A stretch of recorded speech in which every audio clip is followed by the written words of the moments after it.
Hi everyone, welcome back to my channel.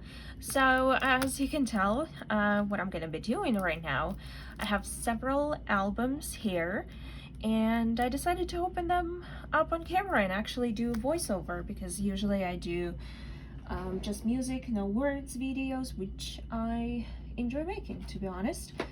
But this time I decided to actually add some of my lovely talking on top of it. So I'm filming this on June 14th. There was a Bang Bang Con this morning by BTS, which was amazing and I loved it. But I was also supposed today to be at Monsta X concert in Toronto, and I'm very sad that it didn't happen. So what I did during the day, I decided to go to one of the stores here in Toronto that sells K-pop merch. Once again, if you hear any meowing in the background, that's the cat, and she's being washed and she does not like it. So anyway, I went there to get some stuff and I got myself two of these albums, which are Oh Are You Late Too and School Love Affair by BTS. These are their older albums, and these were from that store, and these two are actually from so these are I almost blanked out. So these are Japanese versions of Beautiful Moment in Life Part 1 and Part 2. They, as you can tell, they're different from their Korean original versions, so to say. And I think this one I got, I want to say, oh gosh, I want to say this one was from Amazon, this one was from CD Japan, and yeah, I have a story about CD Japan. I recently placed an order with them and I was not very happy. Anyway, so let's just start with opening them up, because I'm very excited to see what is inside of these ones, because here in Japanese versions usually they're very different. When I started listening to K-pop, which was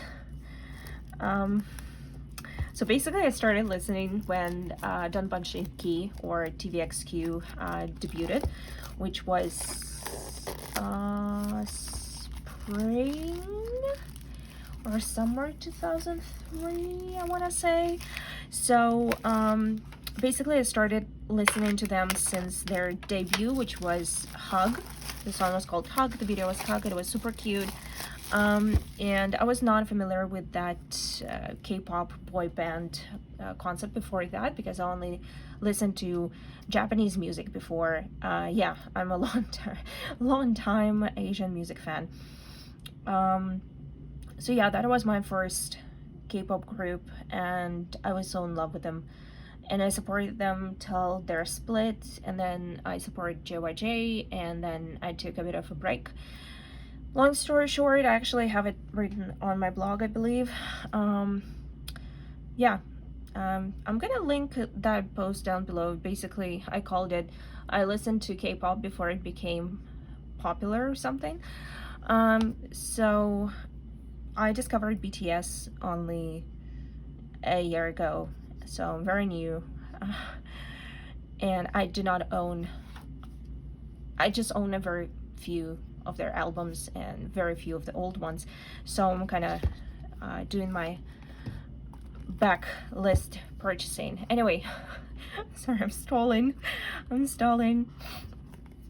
I know that pretty much everyone knows what's inside of this, but I don't, so I'm excited. Okay, so CD. Okay, what is this? Is this a... yeah, it is a poster. God, they were such babies back then. I'm not gonna open it. Ooh, vellum. Mia loves vellum. I'm such a planner girl, honestly. Yeah, you can tell, you know, it's it was the same with Donbanshinki when they started, and they, if you don't know, they're with SM Entertainment.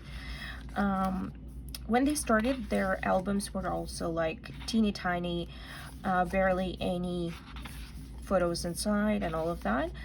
And actually what I was going to say previously before I went down the memory lane was that I was so surprised when I was listening to K-pop back in the day, and back then there were not that many places where you could buy merch online. Oh my god, this is their card. Okay. Here we go. Oh, cuties. Yeah, okay. So back then, I honestly did not know any other places, so I used to buy stuff from CD Japan and Yes Asia. Yes Asia was my primary source. Ooh, God, he's such a baby. I feel bad even doing this. And I remember that I was so shocked by the fact that there was such a huge difference in the way Korean albums and Japanese albums were. It was just mind-boggling, and the first time I got a Korean album, I was so shocked because I was used to Japanese albums that were like this ones, like just plain CDs. And yeah, so there's just like such a big difference, and I keep noticing this over and over again. Okay, anyway, so here's the moment of truth. I guess this is the member card that I got, and oh, Jimmy. Oh my god. Such a baby. He's also a baby. God, they're what? They're 9. Which year were they born in? God, crazy. 96? I don't remember. But this guy was literally a 15-year-old boy when he signed up. God, they look so macho here. It's actually very interesting to look back at their old concepts because they changed so much. Here they're basically boys who are pretending to be adults, and now they're adults and they're more childlike and playful, which is interesting. Here we go. Okay, so some more photos. Aww, cuties. Sorry, I'm I feel like an old lady when I do this, but I feel as if they're like all children. This is actually pretty cool. That is pretty cool. Here I go. So this is number 1. I'm gonna put it on this side. Okay, I'm gonna open this one.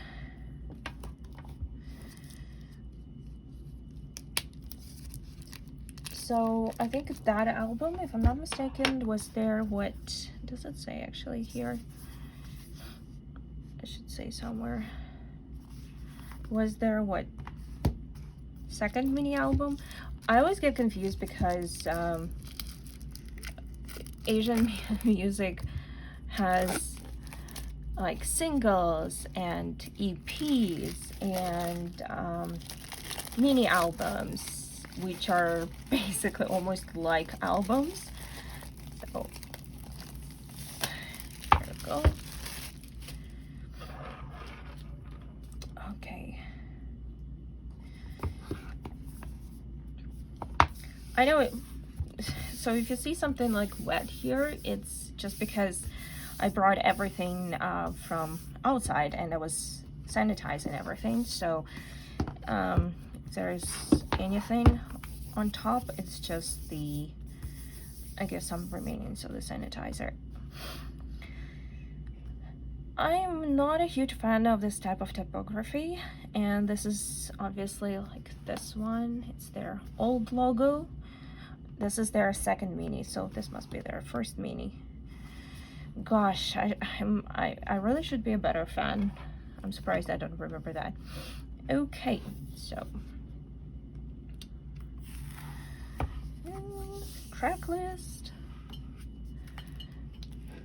Okay, I'm also filming this on my phone because I'm too lazy to take out my camera.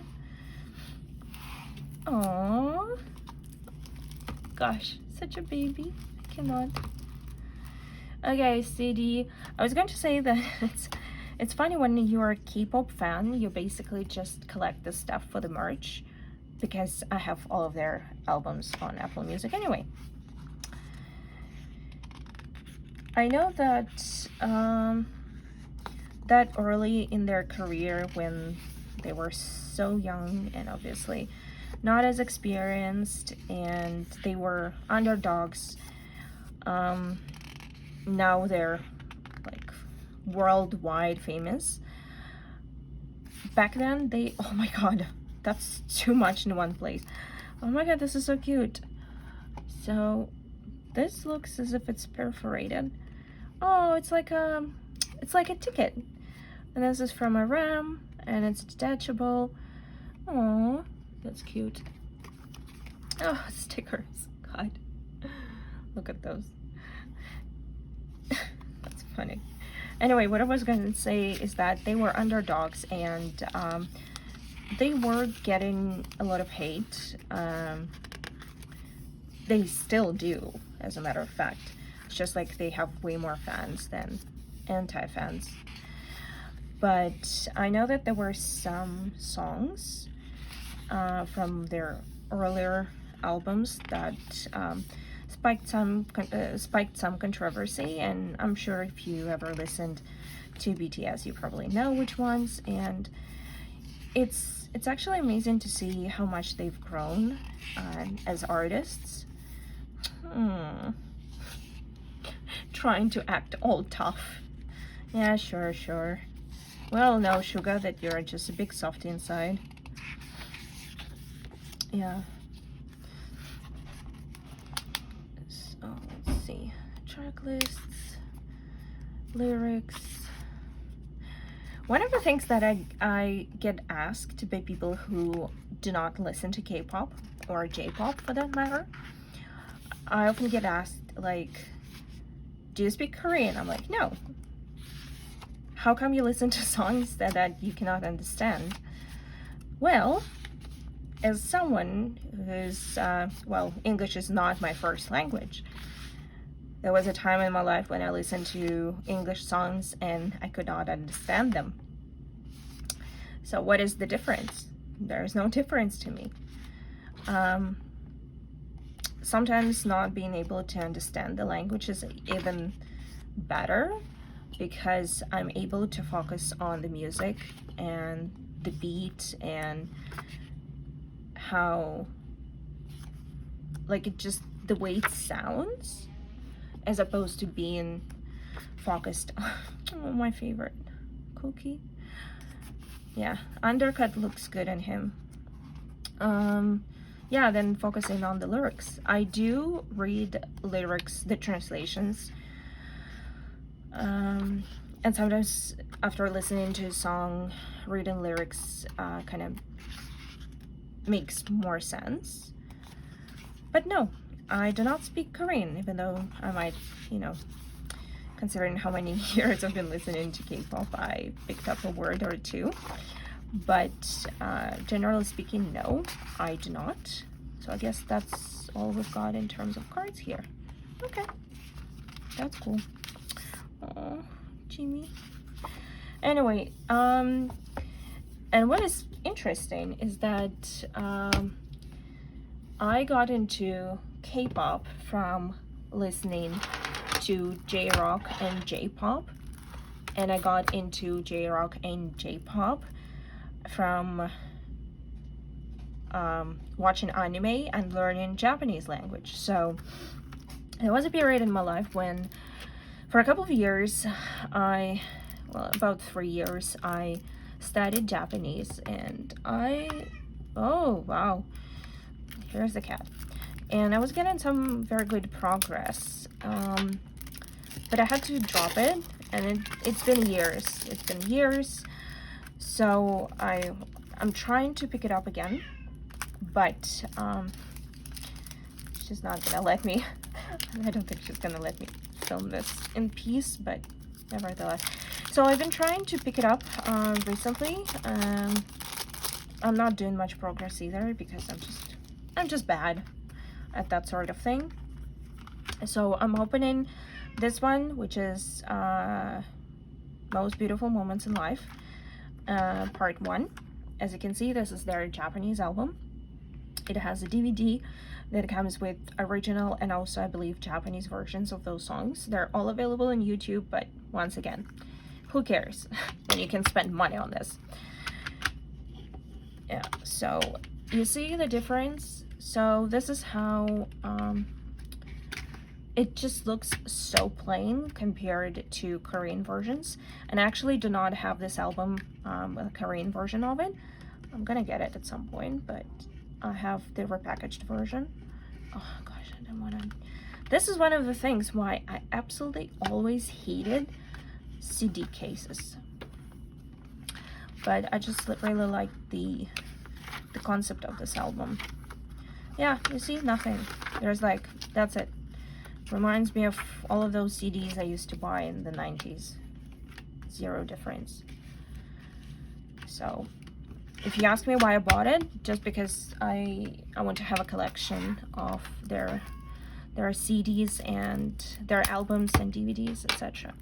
So anyway, back to my memories. So I've been trying to revise some of my Japanese, which is really hard, like I said, and that's very funny because I do prefer for all of the K-pop groups that I've ever listened to. And if you don't know, here's another fun fact for you. Japanese music market is extremely conservative and also extremely closed. So for any foreigner, and that includes Chinese and Korean and Taiwanese and Thai, etc., artists to penetrate it, it's always hard. Like, it's better, it's easier now, but it's always hard. So back in the day, Dongbang Shinki was one of the very first Korean artists that became successful on Japanese market as well. But just because of the nature of Asian markets, you cannot just go with your, with your foreign, concepts or foreign, like language, etc. So basically, everything that comes into Japanese or pretty much any other market has to be adapted to that market. So that is the reason why Korean artists usually release Japanese versions of their albums, in which all the songs like the same, maybe with added 1 or 2 tracks, and like purely Japanese tracks, and they just re-record everything in Japanese. So I've always been a fan of Korean versions because for me they're like original ones, but it's kind of funny because when it comes to Japanese songs, I can actually understand something. Anyway, so thank you so much for watching my unboxing of BTS albums. I'm slowly building my collection. It's making me very happy. Thank you so much for listening to me ramble about my love for K-pop and Asian music, generally speaking. So thank you. I'm gonna do another one for Monster X because I'm also buying the backlist. I have like a backlist of their albums. So yeah, thank you so much for watching, guys. See you next time. Bye.